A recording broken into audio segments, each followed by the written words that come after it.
ahead and get started. Again, today's session is called Rating Your Technology Use. And again, I just want to do a little bit of housekeeping before we get started.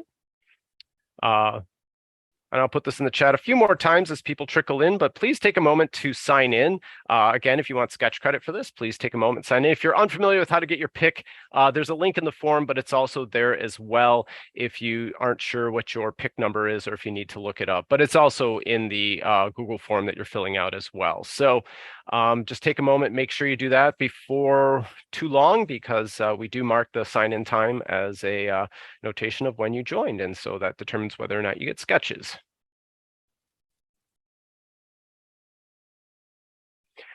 And so welcome. My name is Jason Psycho.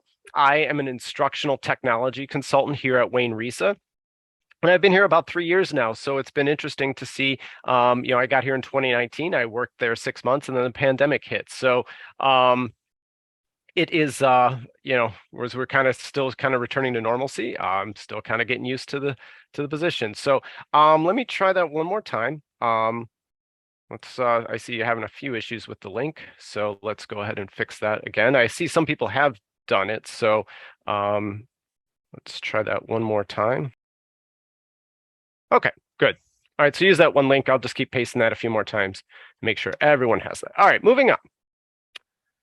So again, this is part of the Summer Learning Blitz. Wayne Risa is putting this on, where we're having at least one or if not two sessions every day, 1 hour sessions at which you can sign up for. This is part of the Ed Tech track. So Friday afternoons, they gave me the Ed Tech track. And so you can see that every Friday from 3 to 4 is one related to educational technology. So this week we're doing rating your current technology use. Next week we're talking about removing barriers with technology. The week after, on the 19th, we're talking about expanding horizons with technology and seeing outside your classroom walls. And the last one is how do we stay current with all the new trends in technology. I should also note that I'm doing one in the secondary track on August 30th. You see the ST there. It's called Digital Footprints You Can't Hit Unsend. So that is one where we talk about how to teach both teachers and students about proper digital literacy and how not to put something on the internet that they shouldn't. So that's kind of the series I'm running this month. But again, there are sessions 1, if not 2, every day, and we encourage you to sign up for all of them. Just some video conference norms. We're used to this now as we go into year 3 of the pandemic, but just kind of a few reminders. Please remember to stay on mute unless you need to speak. Turn off your webcam if you're experiencing delays. That's the biggest draw on bandwidth is moving images. So if you're experiencing some technical difficulties, the first thing you should do is stop your video. Next, after that, use the chat bar for questions. I have a second screen where I can monitor that. I don't have a back channel person today, but I can see what people are typing in. And then if you're having technical difficulties, feel free to hop off and hop back on. I'll let you in. I'm not locking the session at any point. So again, as always, we should be used to this by now, but I always want to make sure that we're aware of our video conferencing norms.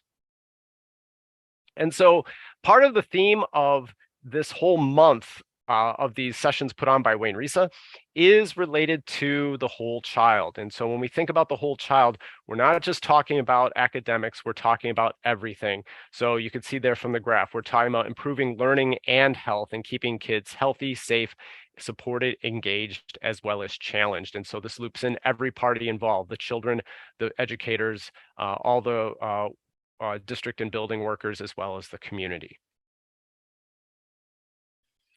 And again, as we focus primarily today on academic learning, some of the sessions throughout the month are focusing on other aspects of education. And it's not just about the academic learning, it's about the promotion of the social, emotional, as well as the academic growth of our children.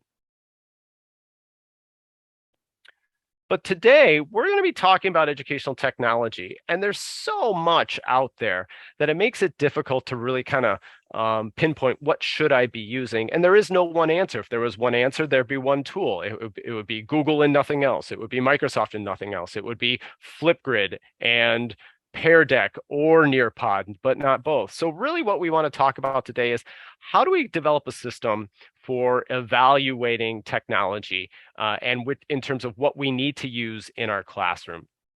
And so the agenda today, we're really going to be talking about four main questions. And the first one is, what is ed tech in the first place? And then second, what do we mean by technology integration?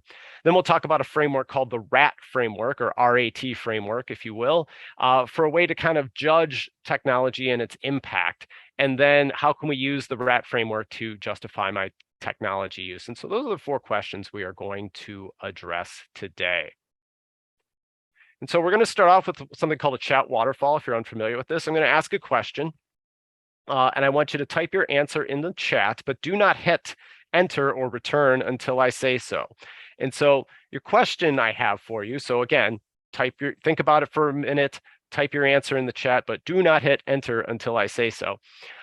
Write down your definition of technology. Type out your definition of technology. And for those of you who in the future who are listening to a recording about this, just go ahead and hit pause on the video, take about 60 seconds and write out a definition of technology, or at least think about what your definition of technology is. Again, we're recording these sessions, so at times you'll hear me say, for those of you watching the recording, but we're going to do this live because we are live. So again, take a moment, write out a definition or type out a definition of technology in your own words, but don't hit enter until I say so. And I'll give you about 60 seconds to do so.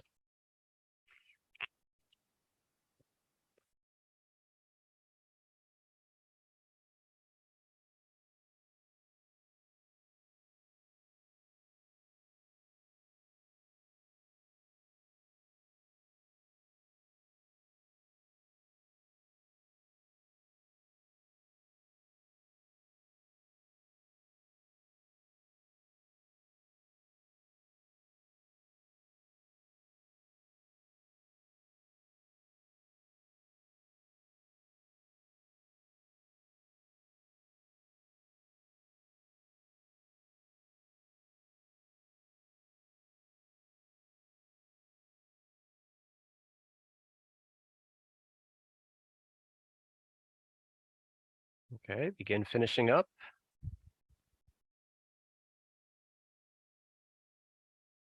Type in those last few words and go. Hit enter. Okay, let's take a look at a few of these. I'll just read a few of them. Knowledge and application of science. Technology is anything that assists a person in interacting and building. Ability to use electronics, communication. Technology is the tools we use, from pencil and papers to computers. Use of electronic equipment, equipment that helps us retrieve and communicate. Anything that requires the use of computers, software, or the internet. Using a teaching learning tool in your classroom that engages students. Tools help to improve people's lives. A tool for learning, applying scientific knowledge on screen, the use of internet or computer programs, the use of software and the internet. So a lot of these are correct. And again, there's no one perfect answer for this, but I will say this as I put the link to the sign in one last time. And so for those of you who just joined late, please use that link to sign in. One of the more primary definitions of technology is the application of human knowledge to solve problems. And so when we talk about it that way, we're eliminating all the things that involve plugs, internet, battery, software, hardware, computers, laptops, tablets, iPhones, all those things, because really what we're talking about is solving problems. And if you think about it, as some of you mentioned correctly, a pencil is a piece of technology. We had a problem, and that was a way to quickly adapt and record information on a medium, be it paper or papyrus or whatever, that was semi-permanent, that you could erase or rub away with, if it was graphite or lead. So that is an example of a technology. A can opener is a technology. All these things fall into that definition of application of human knowledge to solve a problem. And so by default then, what is educational technology? Well, all we need to do is the application of human knowledge to solve educational problems. And by default, you don't need to answer this, I think it's fairly well understood, do we have problems in education? And the answer is yes. And can all of them will be solved with a technology? And I'll use the quote definition of technology: the computers, the hardware, the internet. That definition of technology. Can all of them be solved with that technology? And the answer is a resounding no. So we need to think about our use of technology as we approach the beginning of the school year from this mindset of we're using our ability to utilize whatever tools we have in front of us to solve a specific problem. And I'll follow that with a quote from Einstein. And it says there, and I'll read it out loud, but if I had an hour to solve a problem, I'd spend 55 minutes thinking about the problem and 5 minutes thinking about the solution. And that's where we really, really need to dive in. And so today is really it is about the tools, and it is talking about the tools, but really, we really need to think about a problem mindset and really dive in and say, what is the specific problem we are trying to address? Because if we are trying to address a particular problem with just any old technology that is ill-suited to solve that problem, you're not going to see results. And that's kind of the other thing we need to think about is that, problems have solutions, and we need to be able to measure whether or not that problem has been fixed.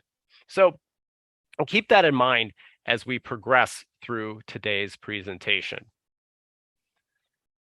Following that is in more technology and more traditional, some of your answers were aligned to. What do we mean by technology integration? And ISTE has their definition of a technology integration, and it goes something like this. Effective integration of technology is achieved when students are able to select technology tools to help them, obtain information in a timely manner, analyze and synthesize the information, and present it professionally. The technology should become an integral part of how the classroom functions, as accessible as all the other classroom tools. This gets to the point that I want to make about technology in general, is that we shouldn't just be looking for some quick fix. We shouldn't just be looking for, oh, I heard about this tool, I think I'm going to use it once. We need to really think about how we integrate that tool throughout a school year and even throughout school years, so that you're not just, oh, I'm the third grade teacher, and in third grade we use Flipgrid. In second grade they use something else. In fourth grade they use something completely different. But in third grade we use Flipgrid, and by golly, it's going to fix my problems. These are systemic discussions. And so part of today's presentation should help you answer those questions, but also lead to further discussions in your grade level, in your subject area, and in your building about which technologies we use or which tools we use, and how do we make it pervasive throughout not only the grade level, not only the subject area, but throughout the building and possibly the district too. Technology integration is primarily meant to extend the learning. This is just a limited idea of things that we want to be able to do with technology.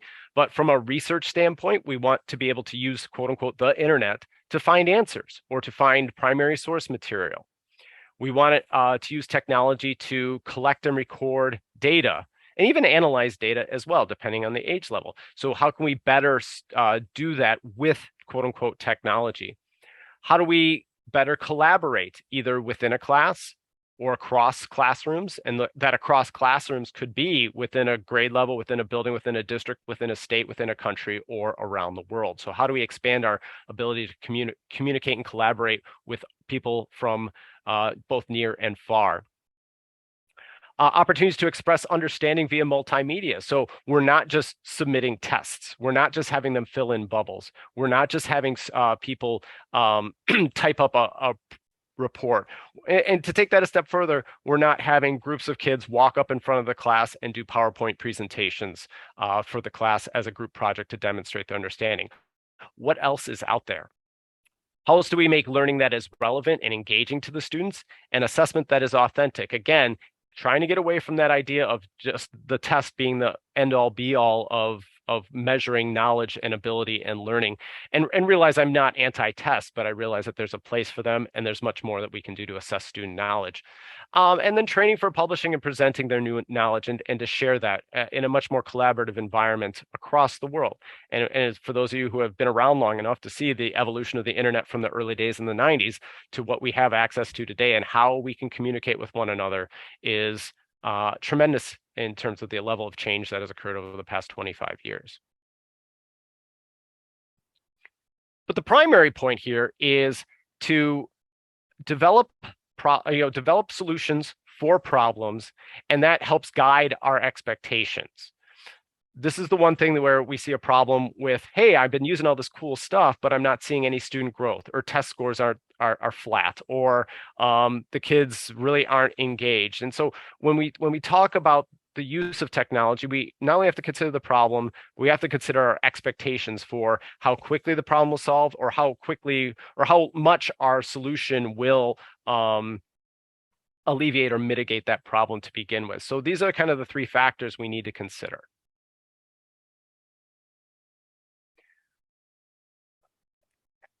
To do that, what I'd like to do is present some, which will be very clear right away, some very, I don't know, for lack of a better term, it's Friday, dumb questions.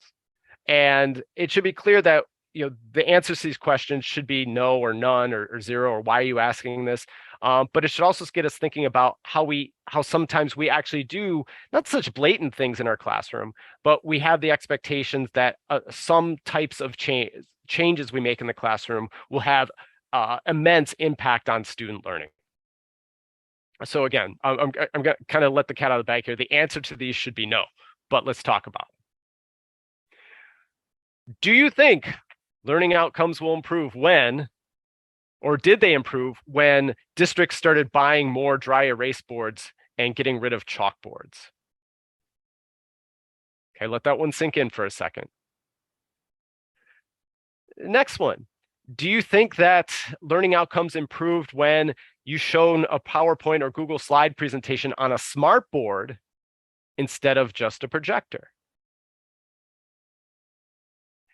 And the last one is, do you think learning outcomes improve when students wrote and submitted a paper using Google Docs and Google Classroom versus typing it up on Microsoft Word and emailing it to their teacher?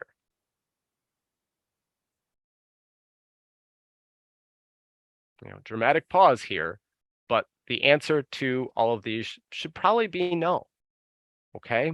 And in the chat, or if you're listening to the recording, take a moment and just verbalize why. Why would all the answers to these probably be no? Or if you think there might be a difference, let's hear that as well. So you can either come off mute, type it in the chat, or if you're listening to the recording, just pause for a moment and reflect. Why would the answer to these be no? You wouldn't see a learning outcome improve.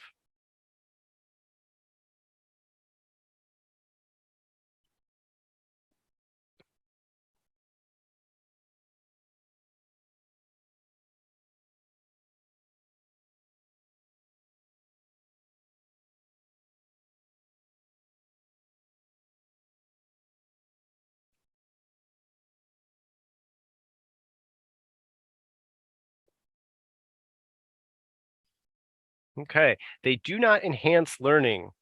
They are a different version of the same thing. Each mode is not different than the other. Tools do not guarantee outcome. If you teach the same thing with a different tool, the content remains the same. And I think you guys are getting the point here.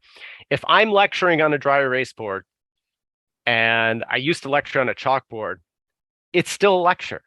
Again, nothing wrong with lecture, but you're not going to expect large or tremendously different outcomes because you've got maybe a better smell from the dry erase marker, or you're not getting as much dust from the chalk, or you got maybe a few more colors with the dry erase markers. Same with a PowerPoint on a smart board versus a projector. And for those of you who've been around when, or were in a district where smart boards were installed, and maybe there wasn't enough training on how to use them to enhance student learning, what did we often see? We saw teachers do the exact same thing that they did with a smart board, show a PowerPoint presentation, and versus when they just had a projector on a screen. And so there's really no difference there. And same with writing and submitting a paper, on a Google Doc and submitting it in Google Classroom versus, typing it up on Word and emailing it, or, I mean, for that matter, even handwriting it. But you guys got the point here. It is the same instructional strategy with little to no difference because of the medium you used.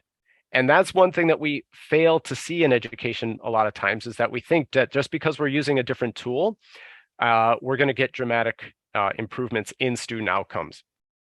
And again, you could argue that some of these might be useful in other areas that are not necessarily related to student achievement. Maybe some of these things do improve communication and emotional health. Maybe some of these things do improve and streamline. But by and large, the examples I presented were intentional to show that you're doing the same instructional strategy with minimal difference in the medium. Yet we do this all the time with technology. We expect major changes when in reality, the instructional strategies used or the tool used made little difference in how it was implemented. And so this is where we kind of introduce the RAT framework, the RAT framework, or you can say RAT.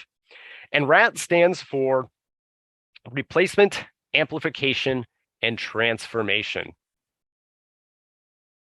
One of the things that you may have heard of a similar format is called SAMR. Just a quick yes or no if you've heard of the term SAMR before, SAMR, as another way to evaluate or rate. Okay, a lot of no's. Okay, good. I have my thoughts on SAMR and I will refrain from using them. So I find, long story short, SAMR is 4 letters, RAT is 3. It's easier to remember 3 than it is 4. So replacement, amplification, transformation. And we'll go to each of these in a little bit of detail, but replacement is, as it probably makes sense. Replacement is replacement. You've technology serves a different digital mean to the same instructional practice. That would be very similar to the writing on a chalkboard versus a dry erase board, and even versus showing a PowerPoint presentation. If you're just doing the exact same thing, you're writing and reading and reciting. Amplification, as it may sound, you amplify it, so you get a little bump. Okay, amplification means the technology increases the efficiency, effectiveness, and productivity of the same instructional practice. So you're still doing the same instructional practice, but you are getting some value add from the technology. And again, that could be something about efficiency or productivity. And we'll go through a bunch of examples on these shortly. When you're looking at transformation, you're talking about, the technology enables a new form of instructional strategy to take hold, or something that was previously either more difficult or next to impossible to implement without the technology. So it might be a new curriculum, it might be new ways of learning, it might be pulling in different modalities that were previously unavailable to the teacher and the learner before. So this is the RAT framework, and this is the crux of what we're going to talk about today. So as I said, technology serves as a different means in instructional practices. Examples: chalkboard versus whiteboard, PowerPoint on a projector versus smartboard, Word versus Google Doc. What else? Can you, in the chat, or if you're listening to the recording, think about what other things that you might see that are replacement technologies. For example, I'll throw out one more. Using a calculator, a simple 4-function old school solar calculator versus one of those TI or your phone calculators to do simple addition and subtraction and multiplication and division. You got a fancier tool, but all you need is a 4-function calculator. I'm seeing a couple tabs in there if you want to expand on those, and like with Flipgrid or tablets, in what area, because those could be transformational, but they could be amplification, but they could also be replacement. So what might be some other things that you could say that are replacement technologies?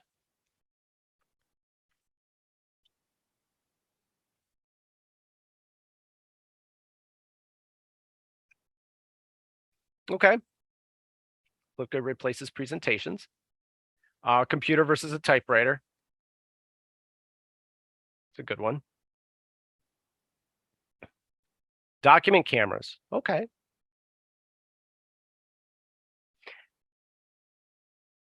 There we go. Tablets when students are reading instead of a book.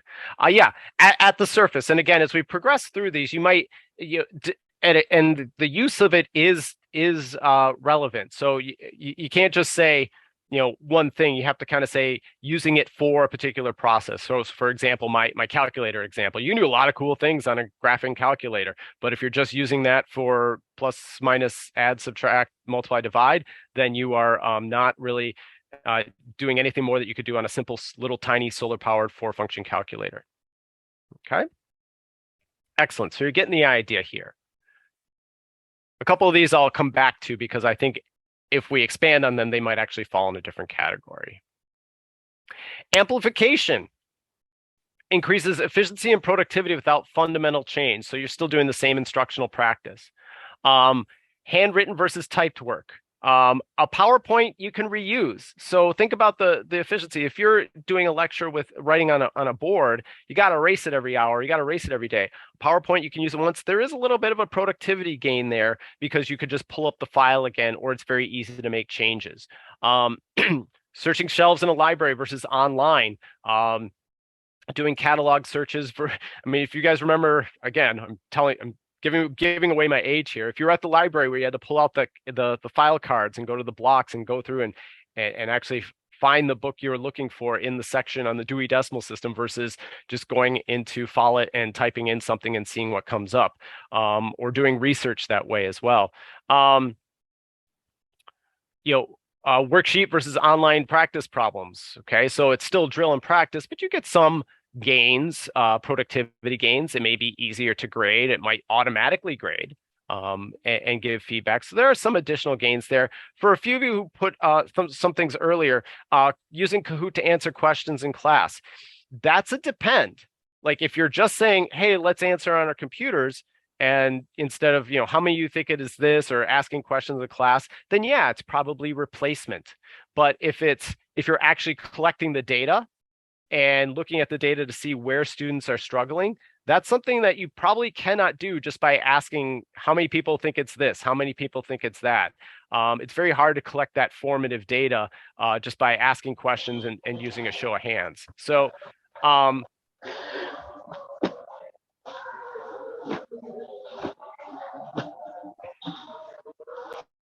So there are a couple things there that you want to kind of make sure that you're kind of noticing that the differences can be subtle. So yeah, it really just depends on the use. So again, Kahoot, just asking questions or having kids go through things, probably could qualify as replacement. But if you're actually using the data for something and actually looking and analyzing the data on what they get right and wrong after the class and making adjustments for your instruction, you are having the potential to do actual changes to the instructional practices and getting some increases in productivity. Any other ones that you might think might qualify as replacement? I'm sorry. Anything that might recall as amplification?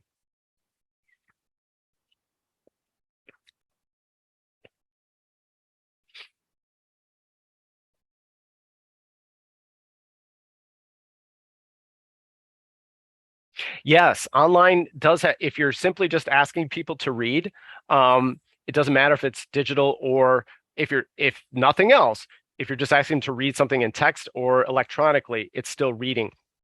However, as you said, there are some needs where you can address equity issues if you allow absent students to review the work.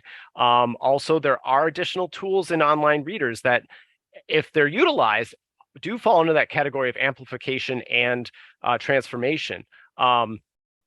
But at the surface, so you just say they're reading online versus reading a physical book, then yeah, you're right, it is replacement. So again, you kind of have to have this nuanced discussion of what is replacement, what is amplification. Great.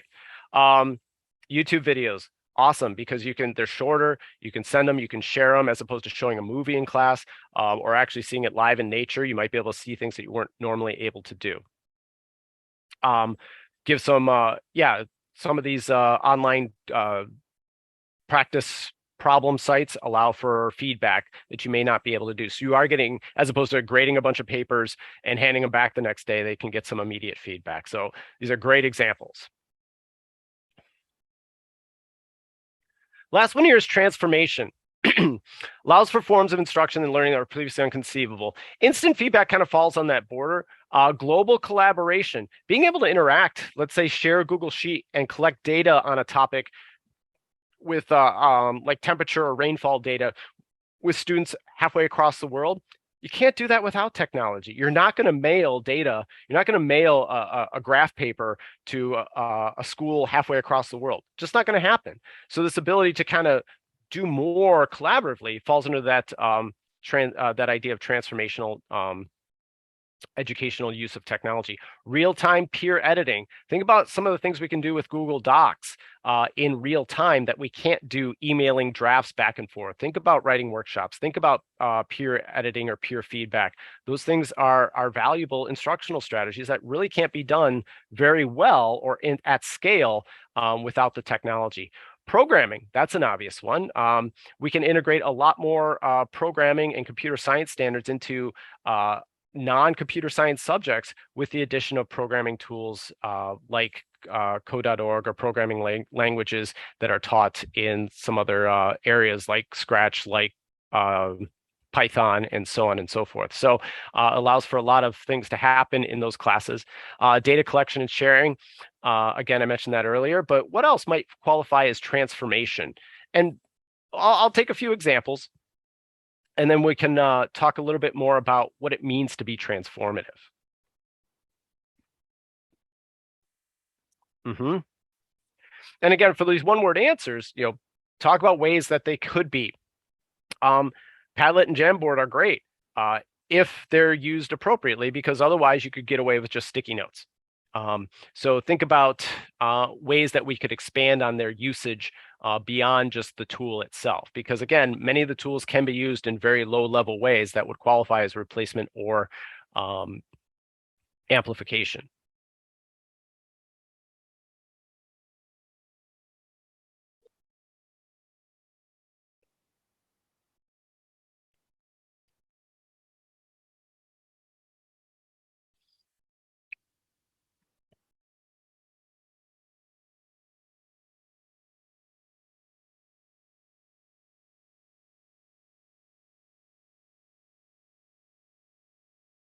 Okay, so here's some examples.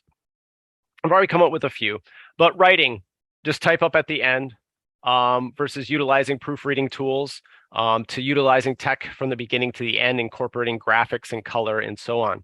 Reading on a screen like we discussed, utilizing screen tools to define keywords and define unfamiliar terms. That's something you can't necessarily do with just a physical book.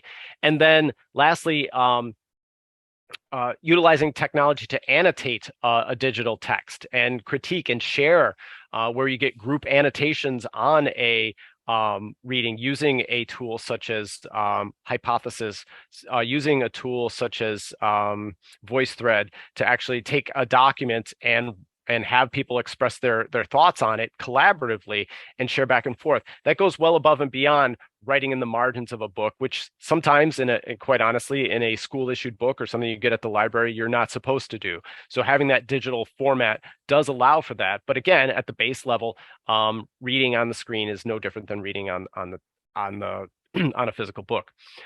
Text.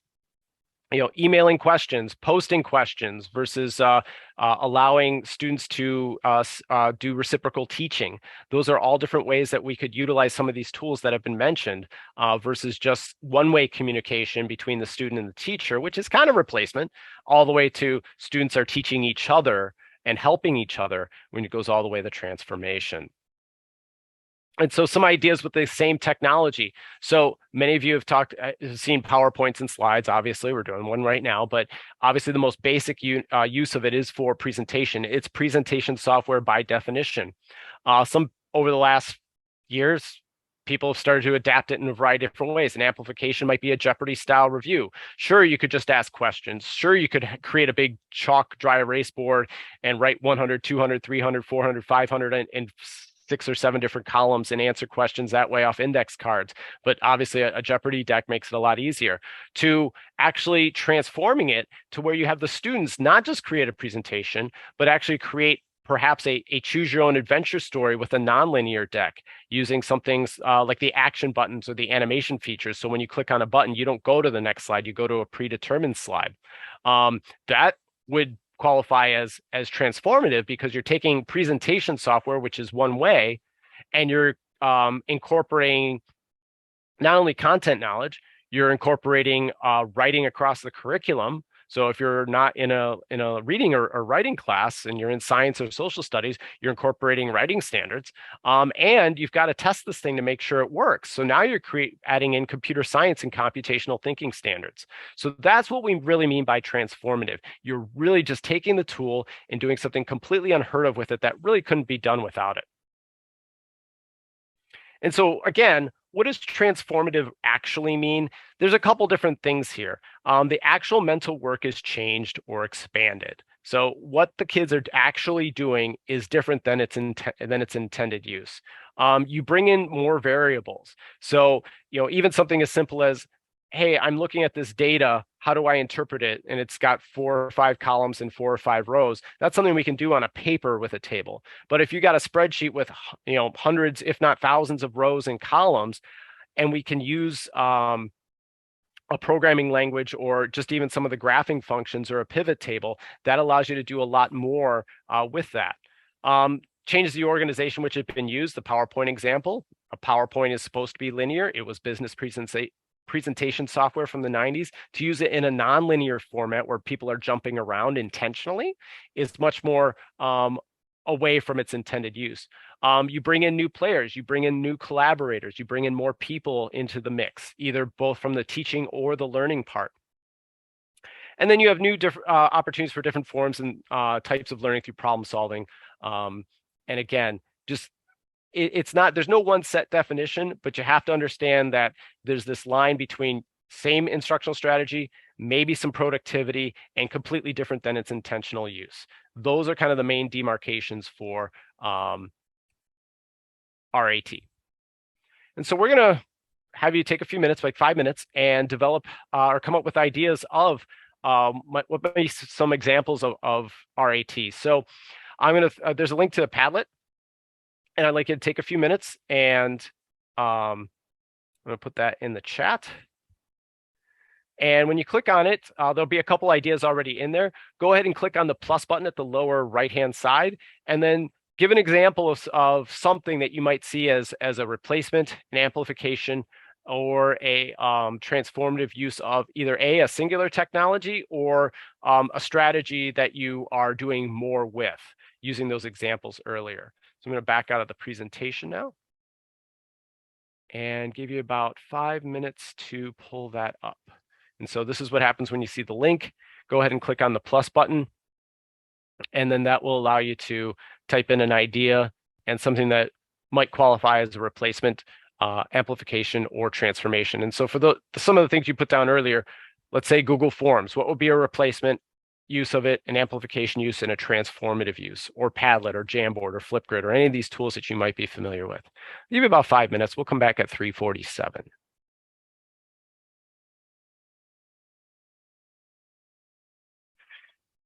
And for those of you listening to the recording after the fact, feel free to actually use this link. It'll still be live for at least some time, or just jot down on a sheet of paper some examples of strategies or tools that would you could evolve from a replacement to a transformative use.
Okay, another 60 seconds.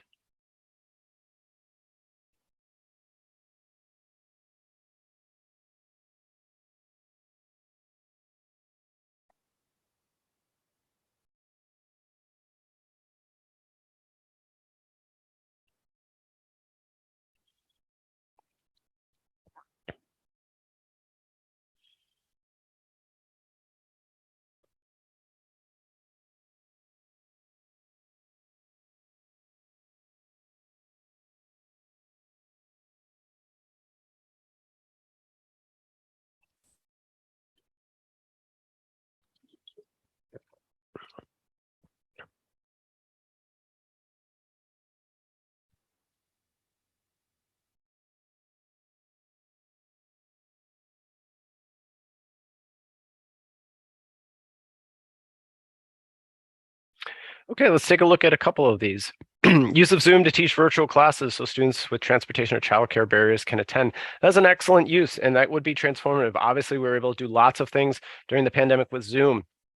But again, this is one of these kind of going back to that idea of having a problem. Do you have these students, this population of students to begin with? Then it solves the problem. So we also have to kind of consider our learners' needs and what gaps exist. Paper pencil for writing versus using Google Forms versus collaborative function on a document. That's great. And then shared note taking with Google Slides. Either you're using Google Slides just to present information.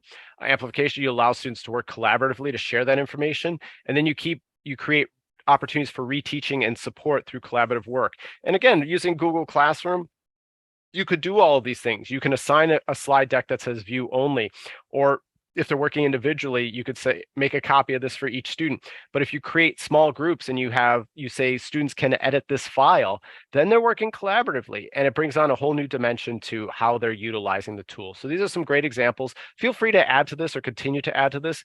Math problems on whiteboards, making mistakes in the problem, working on the problems with just a teacher, working with partners and helping each other out are great examples.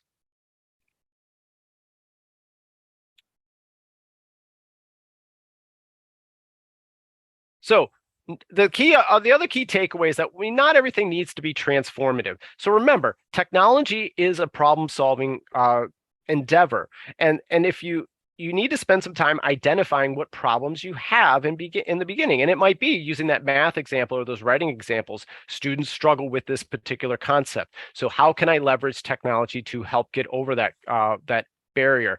But if students are doing meeting the needs or meeting the standards or meeting the learning outcomes without technology, or it's a matter of just productivity, gosh, I wish I could grade these faster, then you don't need anything transformative. You need something that is amplification, because you're looking for productivity and efficiency gains. So again, I cannot stress this enough. Please, when you're deciding on a tool to use or the continued use of a tool, that's when you want to actually sit down and spend a lot of time talking about what problems are you trying to solve with that tool. And so lastly here, as we wrap up today, how can I use RAT to justify my technology use? And this is a key takeaway. We're not only talking about student use of technology, and it really falls under a couple categories here. Instructional methods, how are you using technology to teach, assess, and prepare, and do administrative tasks? And again, you don't need to do administrative tasks transformatively. You're really just looking for productivity gains. Student learning, though, are we changing the activity dramatically? What types of thinking processes? How does the knowledge transfer? Are we doing individual, group, small group, or whole class instruction? And also, and these are important aspects of it, does the technology increase motivation or change their attitudes about a particular topic? And these are always a bit you always want to take these with a grain of salt, because many times we think, oh, just because we're using technology, the kids will be quote unquote engaged or they'll be more active. And sometimes that could be farther from the truth. I'll bring back the smartboard example. It's really cool the first time a kid sees a smartboard and touches something and is able to move something with his or her hand. But and maybe it was 10, 15 years ago, but now that every kid has a device and an iPad and has used one, or I shouldn't say every, but many more have used touch screens, the effect, the novelty is less. And so when you use a tool for the first time, kids are like, oh, this is cool. But by the 10th or 15th time, you lose that novelty. So you really got to worry about if you're really leaning on technology for improving motivation and attitude, what about it is it, and will that wear off over time? And last one here, curriculum goals. Are the curricular goals changing, or are the concepts or the experiences changing because of the technology? I'll put a link in the chat to a little guide here about evaluating the technology, but it's really kind of going under these this 3x3 grid here. We're looking at replacement, amplification, transformation. Does it take place within the instruction itself? Is it replacing, amplifying, or transforming the student learning, or is it actually changing the whole curriculum? And the curriculum one's probably the most difficult one to explain, but I'll give you a couple examples. As we may know, the state of Michigan adopted computer science standards for K-12 in 2019. So that means we need to be teaching computer science standards at every grade level throughout. And obviously, as teachers, we're thinking, well, particularly elementary teachers, how do we incorporate this into our curriculum with all the other things on our plate?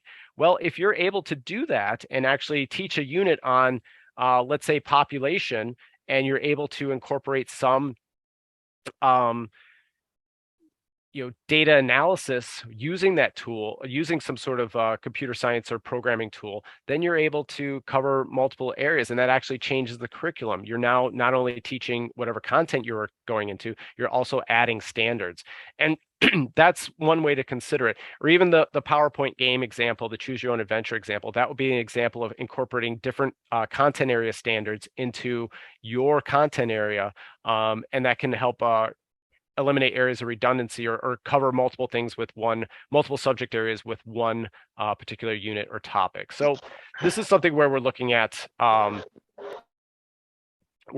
do we cover multiple bases when we're talking about changing or replacing or amplifying or transforming the curriculum.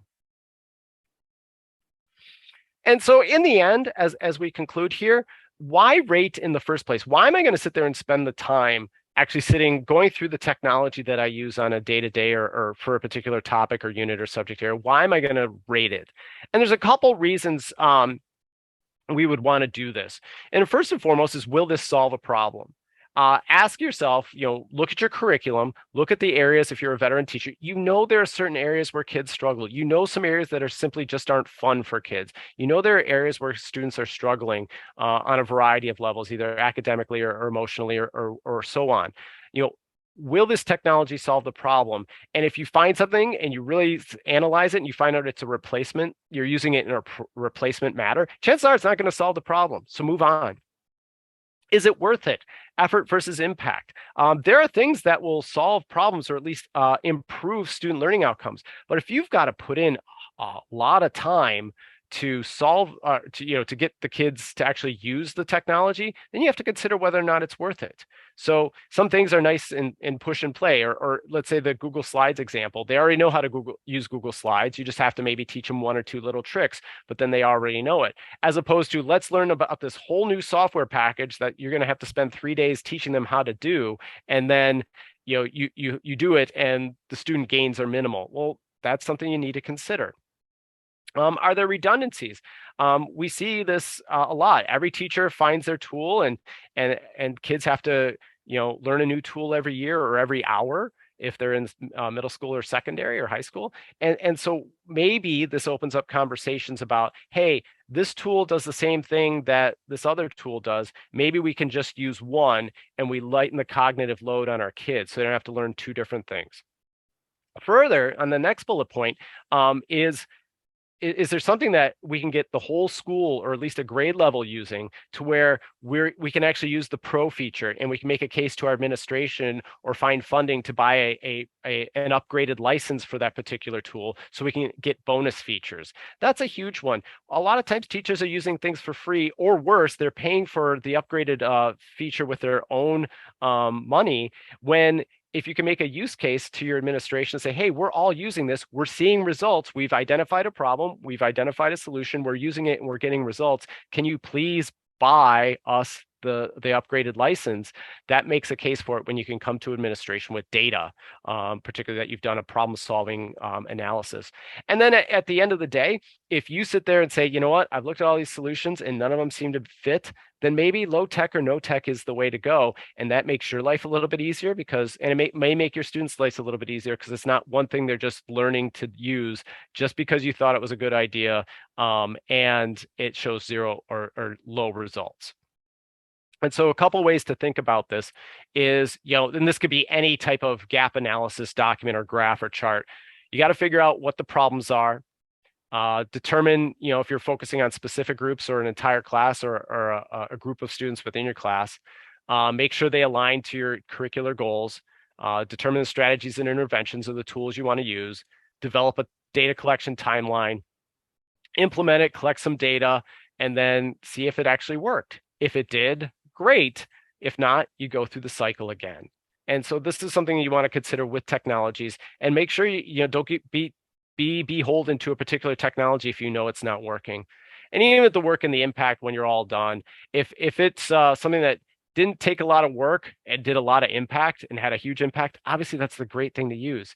If you're at the other end where you're doing something where it took a lot of work to do and you got some impact, well, then you might want to consider trying to find an alternative. So these are the things we want to focus on when we're evaluating technology. What is the what is the true use case for it? Is it replacement, amplification, or transformation? Does it solve your problem? And kind of do in any way you can do some sort of risk reward or cost benefit analysis to make sure that you're not spending too much time for very limited results. Everything kind of works in education, but if it takes too much effort for so little results, you're better off finding an alternative solution. And again, I can't stress this enough. When we look at our school year upcoming, think about, if you're teaching the same thing you did last year, think about the areas or the rough patches that you have or where the students struggle, and really kind of dive down and think about why they struggled, what are the root causes of that, and technology, quote unquote, may be a potential answer to solve that problem, but there's only one way to find out after your analysis is to test it out. Because again, we're focusing on the whole child. And the whole child should be the focus here. If we are looking at, student outcomes, that's one aspect. But if we're introducing a new tool that we think will work, but it's actually creating more problems, or there's other barriers involved with access to technology and equitable access to those tools that you're using, you may want to also consider a low or no tech option, particularly if you're not 100% sure that the tool that you're using is going to make that big of an impact on their either their social emotional health or their student learning outcomes.